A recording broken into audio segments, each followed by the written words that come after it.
Hello, this is Rick, and I'm here to show you how to use this template. First disclaimer I give is this was created by myself, so it is not done by a professional in regards to error protection. So there are abilities for you to type over formulas which will make things go outside of balance. I suggest that in most cases you use this tool, but you follow up with counseling and I can help go over and make sure there's no errors. So let's get started with this. First thing you do is you type the name of your business. For demonstration purposes, we'll pretend that I am opening up a bagel store. So I am going to go and type in that this is Rick's Bagel Store. And I'm going to go ahead and start this business on January 1st, 2018.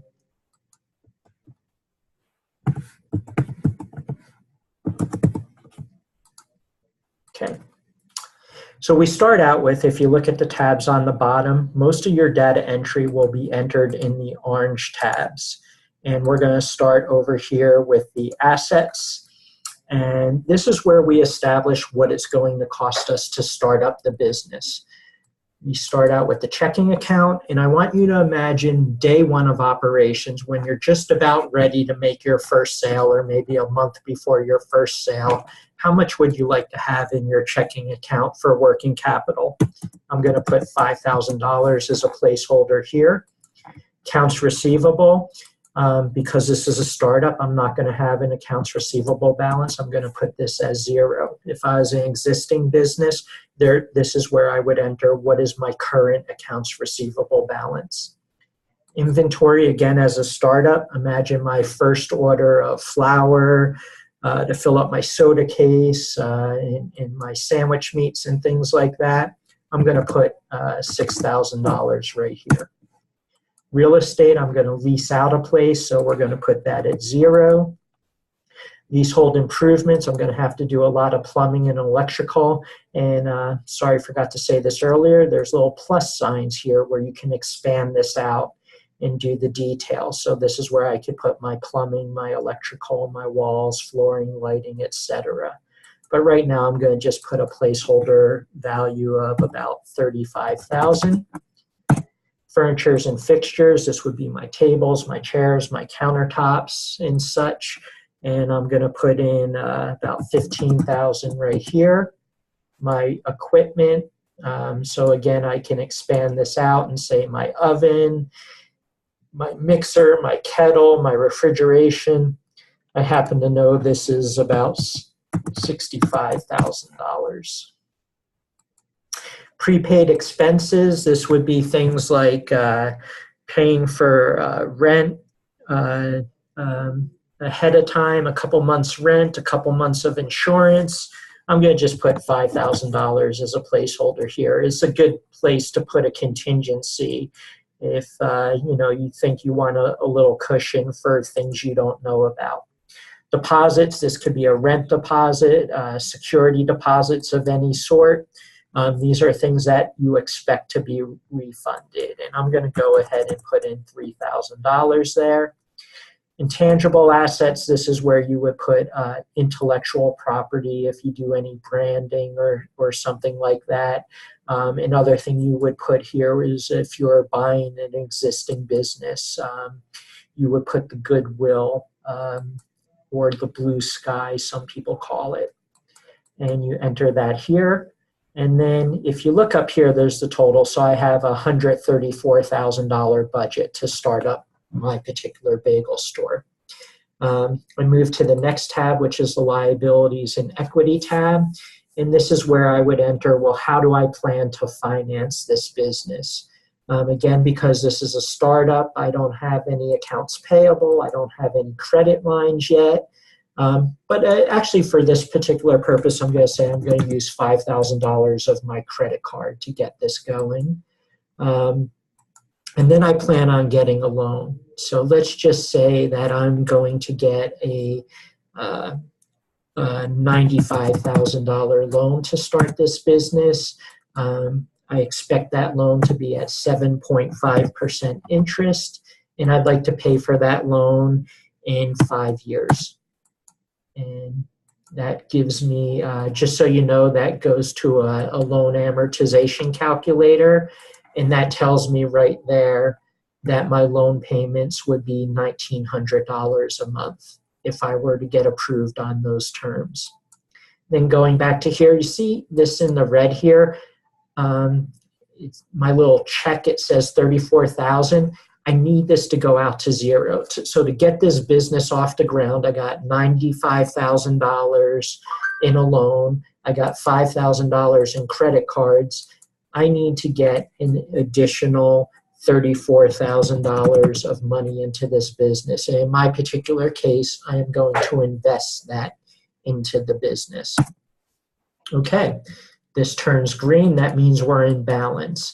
And for those of you that aren't familiar with accounting, we've just created our starting balance sheet. So we've done an amazing accounting thing. Now the next thing to do is to create our projections. And I have up to 10 sales categories, but I'm going to break it down into 3 sales categories. I'm going to have one is going to be my wholesale bagels. This is the bagels I sell to other supermarkets. 2 is going to be retail food sales. This is people coming in to buy my bagels. I'm going to just put retail food sales. My bagels, buying a dozen bagels, a sandwich, a bagel with cream cheese, and a cup of coffee. And my sales category 3 is going to be merchandise. And this is because I'm going to have a retail store and I'm going to sell merchandise. This would be things that I buy from other people, like t-shirts, hats, and things like that, so people can buy their Rick's Bagel hat. And let's make the assumption of, we're going to just go with annual sales right now. And I'm going to make the assumption that I'm going to do $150,000 in wholesale sales. And this is going to take this divided by 12. And this is going to equal to this. And so that would be $12,500 a month in sales. For the retail food sales, let's say that I'm going to do $200,000. This is, or $250,000, I think would be more reasonable. This is people coming into my bagel store. Equals this divided by 12 and equals this.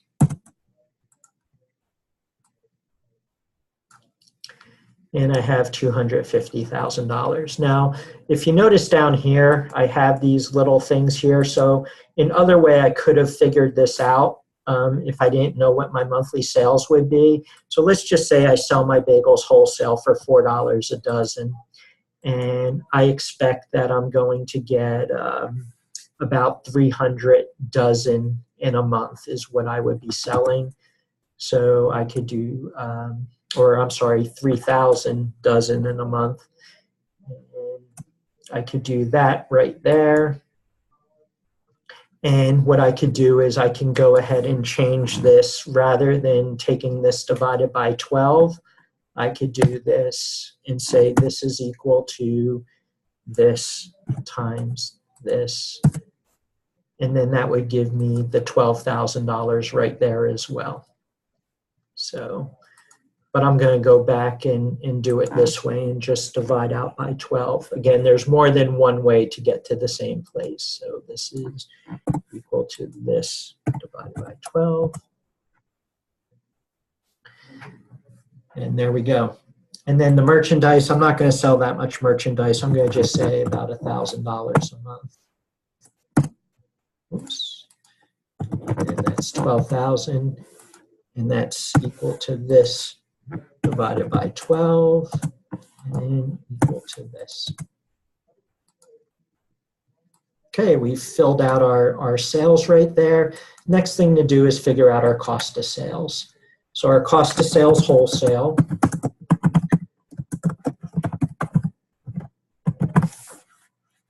And I'm sorry, I forgot to give this disclaimer. Pretty much if an area is white or yellow, that's where we expect you to do data entry. My cost of sales, to figure that out, let's just make the assumption with the wholesale bagels, which I'm selling for $4 a dozen. I do the math and I figure out that it costs me about $2 a dozen to sell those bagels. So I'm going to take this times 0.5, and then it's going to figure out my monthly there. And then my retail food costs.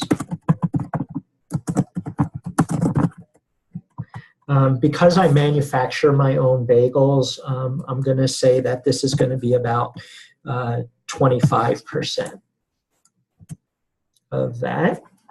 And then my merchandise, I'm not going to mark up my merchandise too much. It's really more for advertising. So let's just say that that's going to cost on average about 75% of my sales.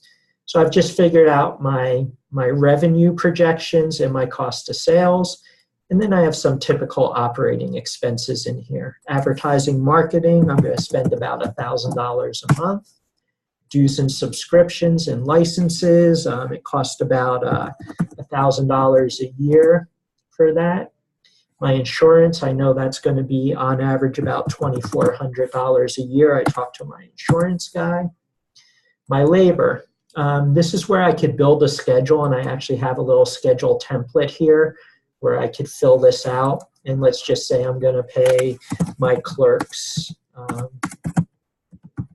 clerk 1, clerk 2, and I'm going to have 2 clerks, and they're each going to work 12 hours a day at the $15 an hour. And I'm going to be open 7 days a week.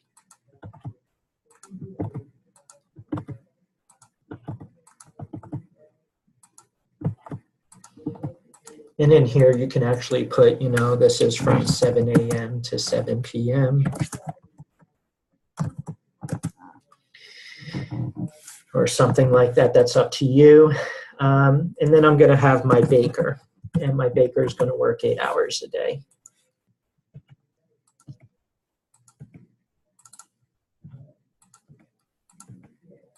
And I'm going to pay my baker $15 an hour. So that gives me a monthly payroll of $4,076.80. This includes a 12% benefit provision. So that takes care of my payroll taxes and my workers' compensation. So I'm going to just go back here to my build, and I'm going to round that up to $4,100 a month.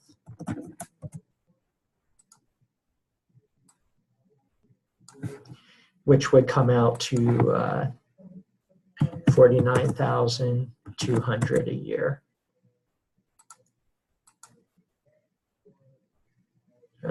Let me just make sure I did that correctly.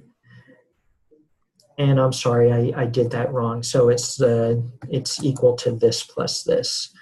So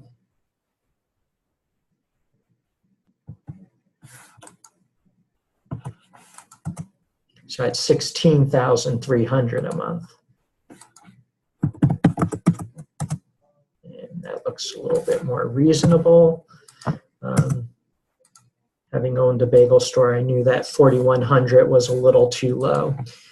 $195,600, and I will also tell you right now that I know that's a little bit too high, but we'll just go ahead and run with it right now. Although I'm affecting my profitability. Office supplies, I really don't need that much office supplies. I'm going to say $100 a month will do it. My rent, I negotiated a rent of $1,600 a month. I'm sorry, equals 1,600 times 12. So that's equals 1,600 times 12. So that's 19,200. Repairs and maintenance, that cost me about $300 a month from my past experience.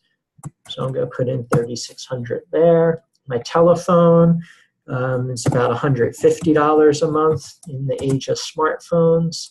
And my utilities is about $800 a month, or $9,600 a year. And right there, we've just created our financial forecast. So we have our balance sheet, and by the way, the balance sheet, this is the little check and balance. If these are all equal to 0, it means data entry was done correct. If these do not equal 0, it means a formula was typed over at some point. And then here's the profit and loss statements. I already have this here. We're not going to go into too much detail. I can explain this in a counseling session. But basically for years 2 and 3, to speed things up, I could say, well, I'm going to raise my prices 2% and I expect 10% more in volume. And I could go ahead and do that down here.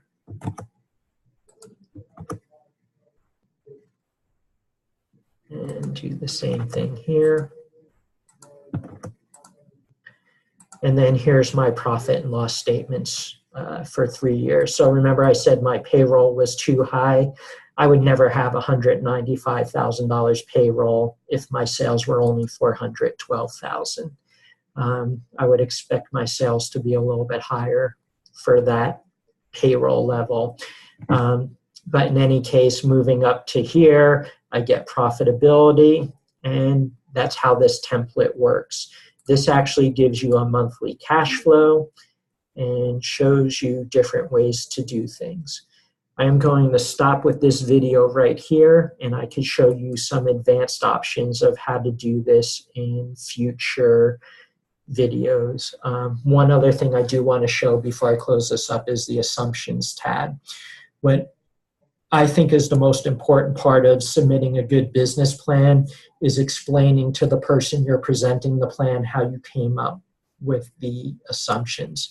So for example, I would put here that I plan on selling $4 per dozen and expect 3,000 dozen per month wholesale.